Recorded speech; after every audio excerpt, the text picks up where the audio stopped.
Is there any launch that comes to mind where you've said, like, I learned the biggest lesson here, or I learned some really great lesson here in one of those 90 launches? Because there's got to be some awesome stories out of 90 different launches you've gone through.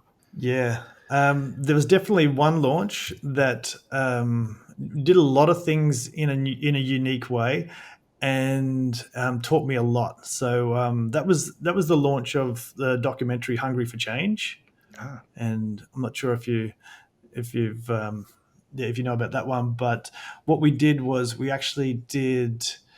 There's so many lessons. I'm just trying not to say the lessons first. I'll tell you the result first. So what the result was that we did. It was a documentary. We did actually a free screening documentary. This is back in March 2012, and for 10 days we actually made the whole documentary for free. So this was the thing that all the money, all the time, all the editing, everything went into this. It was a feature length documentary, 89 minutes long, and um, and we actually what we did was we went. We were like, how are we going to launch this? Went through a little bit of a few different options and strategies, and then what we actually did was we decoupled ourselves from the ego, and actually went to the film and said, asked the film as an entity, just said, what do you want? How do you want to? How do you think that we should launch it? And the message that we got back from the film was that I just want to be seen. Okay, cool. All right, film, you want to be seen. So how are we going to do that? So what we did was we did a free screening. And okay, first of all, you have to check in with other people, make sure that they're not just going to blow this whole thing up. But what we thought was how could it, if we could get this message out there, and the documentary just delivered this message so perfectly, and we built such a big, if people resonated with this, then what could go wrong? It was there could massive audience that have had a paradigm shift in their mind, and so anyway, we followed that strategy. We released the trailer for the film March the 1st, 2012. By March the 21st, we had 80,000 people ish give us their email address to watch the premiere when it was going to launch, the 10-day premiere. And so 80,000 people opted in. On March the 21st, it went live, and then it just went crazy. We had a 10-day free screening, and in that time, we had 450,000 people watch it. That's what I think we use Vimeo as the platform. 450,000 people watch it. We had 220,000 email addresses come in, so people who wanted to join. So whether people watched it twice or shared it, we had 220,000 people that built that email list. And then in those 10 days, we made the film available for free, as well as a recipe book available. Sorry, not for free. The DVD was available to purchase, and the recipe book was available to purchase either individually or as a bundle. And in those 10 days, we did 21,000 orders. So average sale just under $50, which meant that we just got over $1 million in 10 days. So $1,035,000 of money collected in those 10 days.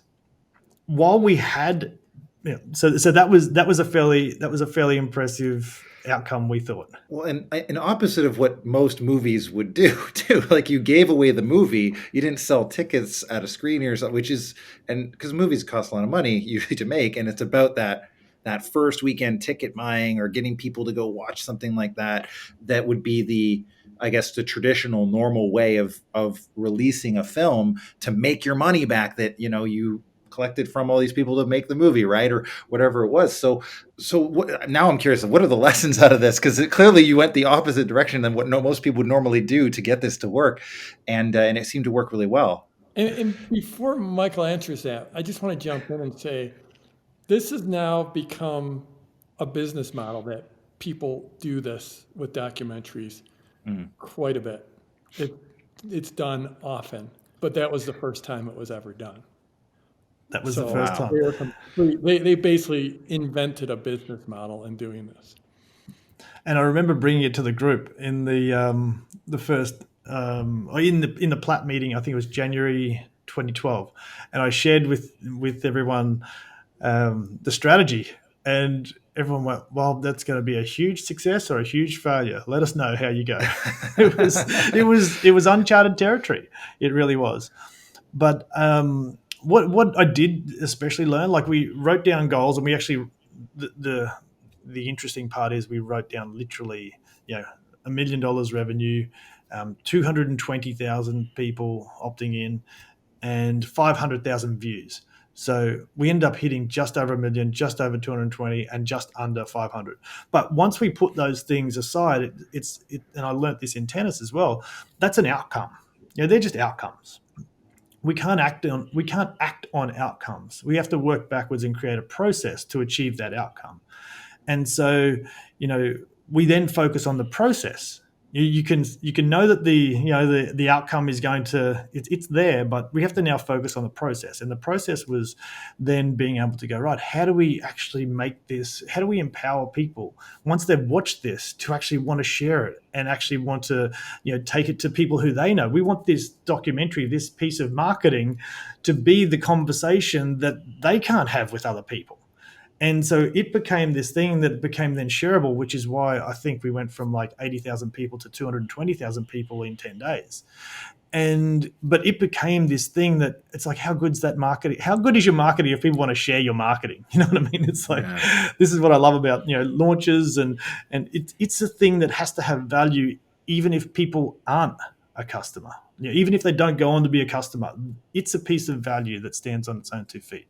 So that was one of the lessons. The next one was about then focusing on the process and letting the outcome take care of itself. Usually if you're watching a tennis match, if somebody starts, choking, is because they're thinking about, the win. They're thinking about the outcome of that win. Now I'm going to be through the next round of the tournament, or they're going to the victory speech, or they're already in.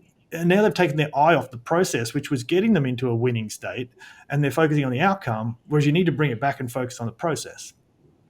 And what we did a lot was just before we sent any piece of communication, we actually stopped, because we're in this digital world.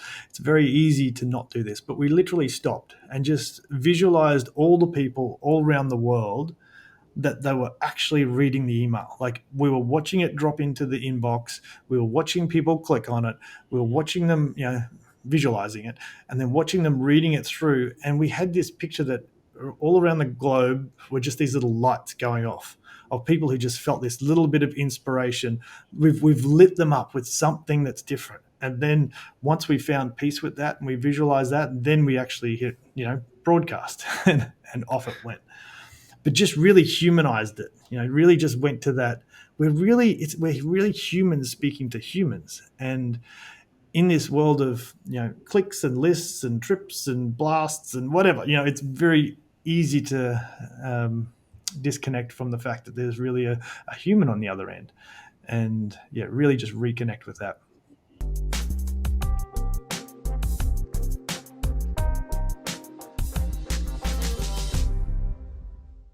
Hey, Launch family, thanks again for listening. Wasn't that a great clip?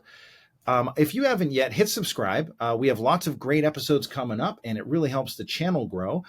Plus, if you go to getyoulaunch.com, we have some absolutely free, amazing resources for you and training. I'm going to put it right down here, or you can check out the show notes just down below.